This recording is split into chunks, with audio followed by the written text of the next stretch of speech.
വിത്തറിലെ കുനൂത്തിനെ പറ്റി ഒന്ന്. ഓക്കെ, വിത്തറിലെ കുനൂത്ത്. റസൂലുള്ളാഹി സ്വല്ലല്ലാഹു അലൈഹി വസല്ലം തങ്ങൾ വിത്തറിൽ കുനൂത്ത് ഓതി എന്നൊരു ഹദീസ് ഉണ്ടോ ചോദിച്ചാൽ അങ്ങനെ ഹദീസ് ഇല്ല. നബി കുനൂത്ത് ഓതി വിത്തറിൽ എന്നൊരു ഹദീസ് ഉണ്ടോ?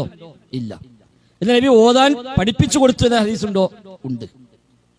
നബിയുടെ പേരക്കുട്ടിയായ ഹസൻ ഇബ്നു അലി റളിയല്ലാഹു അൻഹുമയ്ക്ക് നബി തങ്ങൾ ഒരു ദുആ പഠിപ്പിച്ചു കൊടുത്തു. അല്ലമനി റസൂലുള്ളാഹി സ്വല്ലല്ലാഹു അലൈഹി വസല്ലം കലിമാത്തിൻ അഖൂലുഹുന്ന ഫിൽ വിത്ർ. നബി തങ്ങൾ എനിക്ക് ചില വചനങ്ങൾ പഠിപ്പിച്ചു തന്നു. അഖൂലുഹുന്ന ഫിൽ വിത്ർ, വിത്റിൽ പ്രാർത്ഥിക്കുവാനായി. വിത്റിൽ പ്രാർത്ഥിക്കുവാനായി നബി എനിക്ക് ചില വചനങ്ങൾ പഠിപ്പിച്ചു തന്നു എന്ന് ഹസൻ ഇബ്നു അലി റളിയല്ലാഹു അൻഹു പറയുന്നു. ഇമാം തിർമിദി, അബൂ ദാവൂദ്, നസായി, ഇബ്നു മാജ എന്നിവരെല്ലാം ഹദീസ് റിപ്പോർട്ട് ചെയ്തിട്ടുണ്ട്. അപ്പൊ അതിൽ ഇത്രയേ ഉള്ളൂ. അവിടെ ഖുനൂത്ത് എന്നോ മറ്റോ ഹദീസിന് പരാമർശമില്ല. വിത്റിൽ പ്രാർത്ഥിക്കുവാനായി ചില വചനങ്ങൾ നബി എനിക്ക് പഠിപ്പിച്ചു തന്നു. വിത്റിൽ എപ്പോൾ പ്രാർത്ഥിക്കാൻ, അത് ആ ഹദീസ് ആ വാചകത്തെ പ്രത്യേകമായി പരാമർശിച്ചിട്ടില്ല. എന്നാൽ നബി തങ്ങൾ ഹസൻ എനിക്ക് പഠിപ്പിച്ചു കൊടുത്തതാണ്.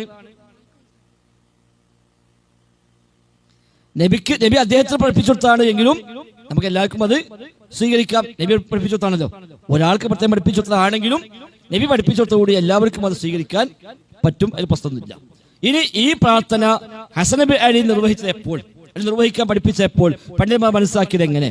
ഈ ഹദീസ് ഉദ്ധരിച്ച ഇമാം തുർമുദിയും അബൂദാവൂദും ഒക്കെ അത് പറഞ്ഞപ്പോൾ ബാബു ദുആ ഫിൽ വിത്ർ, വിത്റിലെ പ്രാർത്ഥനയെ കുറിച്ച് പറയുന്ന അധ്യായം എന്ന പേരിലാണ് അധ്യായം കൊടുത്തത്.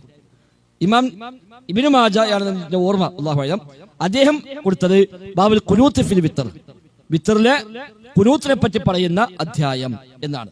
അപ്പൊ വിത്റിലെ ഖുനൂത്ത് എന്ന അധ്യായത്തിലാണ് ഈ ഹദീസ് അവര് കൊടുത്തത്.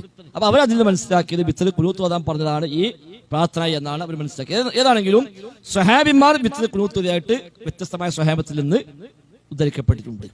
ഇബ്നു മസ്ഊദ്, ഉമർ ഖത്താബ്, അലി ഇബ്നു അബീ ത്വാലിബ് അടക്കമുള്ള പല സ്വഹാബിമാരും വിത്റിൽ ഖുനൂത്ത് നിർവഹിച്ചതായിട്ട് ഉദ്ധരിക്കപ്പെടുന്നുണ്ട്. നബി വിത്റിൽ ഖുനൂത്ത് ഓതി എന്ന ഹദീസ് ഉണ്ടോ ചോദിച്ചാൽ ഇല്ല. നബീനെ ആകെ വന്നത് ഹസൻ ഇബ്നു അലിക്ക് നബി ഇങ്ങനെ പഠിപ്പിച്ചു കൊടുത്തു എന്ന് പറയുന്ന ഈ റിപ്പോർട്ടുകൾ, അത് മതി നമുക്കത് മാതൃകയാക്കാൻ. സ്വഹാബിമാരിൽ പല സ്വഹാബിമാരും വിത്റിൽ ഖുനൂത്ത് നിർവഹിച്ചതായിട്ട് സ്ഥിരപ്പെട്ട് വന്നിട്ടുമുണ്ട്. ചില സ്വഹാബിമാർ റമദാൻ 1 മുതൽ തന്നെ നിർവഹിച്ചവരുണ്ട്. ചിലർ റമദാനിലെ അവസാനത്തെ 10 മാത്രം നിർവഹിച്ചവരുണ്ട്. ചിലർ റമദാനിന്റെ 15 മുതൽ അവസാനത്തെ പകുതിയിൽ നിർവഹിച്ചവരുണ്ട്. അതുകൊണ്ട് തന്നെ പണ്ഡിതന്മാർ പൊതുവെ സ്വീകരിച്ച നയം അതിൽ ഒരു വിശാലതയുണ്ട് എന്നാണ്. ഒരാൾക്ക് ഖുനൂത്ത് നിർവഹിക്കാം, നിർവഹിക്കാതിരിക്കാം. നിർവഹിച്ചാൽ അത് ബിദ്അത്താണോ വെച്ചാൽ അല്ല. എന്നാൽ എല്ലാ സ്ഥലത്തും സർക്കുലറൊക്കെ അയച്ച് നിർബന്ധമായും നമ്മളെ പള്ളിക്ക് തുടങ്ങണം എന്ന് പറഞ്ഞ് തുടങ്ങിപ്പിക്കാൻ മാത്രം അത് തെളിവുണ്ടോ വെച്ചാലോ അങ്ങനെ തെളിവ് അതിന് ഇല്ല എന്ന് കാണാം. ശൈഖുൽ ഇസ്ലാം ഇബ്നു തൈമിയ്യ റഹിമഹുല്ലാഹി ഇതെല്ലാം കൂട്ടിയോജിപ്പിച്ചുകൊണ്ട് അദ്ദേഹമൊക്കെ പറഞ്ഞത് ഖുനൂത്ത് നിർവഹിക്കുന്നുവെങ്കിലും ഇടയ്ക്ക് ചില ദിവസങ്ങൾ ഒഴിവാക്കലാണ് നല്ലത്. അത് നിർബന്ധമില്ല എന്ന ആളുകൾക്ക് പഠിയാൻ.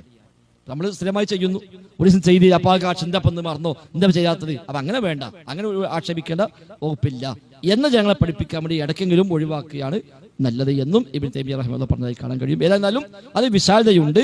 നിർവഹിക്കുന്നുവെങ്കിൽ നല്ല കാര്യം, ദുആയാണ്, പ്രാർത്ഥനയാണ്, ഉത്തരം കിട്ടാൻ സാധ്യതയുള്ള സമയമാണ്. സഹാബിമാരെ പല സഹാബിമാരുടെയും ചെയ്തിയുടെ പിൻബലം നമുക്കതിന് ഉണ്ട് താനും. ഹസൻ ഇബ്നു അലിക്ക് നബി ഞങ്ങൾ പഠിപ്പിച്ചു കൊടുത്ത പ്രാർത്ഥനയാണ് താനും. ആ നിലക്കെല്ലാം നോക്കുമ്പോൾ ഒരാൾ ചെയ്യുന്നുവെങ്കിൽ വളരെ നല്ല കാര്യമാണ്. ബിദ്അത്തല്ല, പാടില്ലാത്തല്ല, ചെയ്യാൻ പ്രേരിപ്പിക്കാവുന്ന കാര്യമാണ്. ഇങ്ങനെ ഖുനൂത്ത് നിർവഹിച്ചില്ല എന്നുകൊണ്ട് അയാൾ സലഫിയല്ല, ഒരിക്കപ്പോഴും ശരിയായിട്ടില്ല, ഒരിക്കപ്പോഴും സലഫി മനഹജിക്ക് എത്തിയിട്ടില്ല, ഖുനൂത്ത് ഓതുന്നില്ല എന്നൊക്കെ പറഞ്ഞു ആക്ഷേപിക്കാൻ മാത്രം അതിൽ ഒരു വകുപ്പ് ഇല്ലതാനും എന്നാണ് മനസ്സിലാകുന്നത്. അല്ലാഹു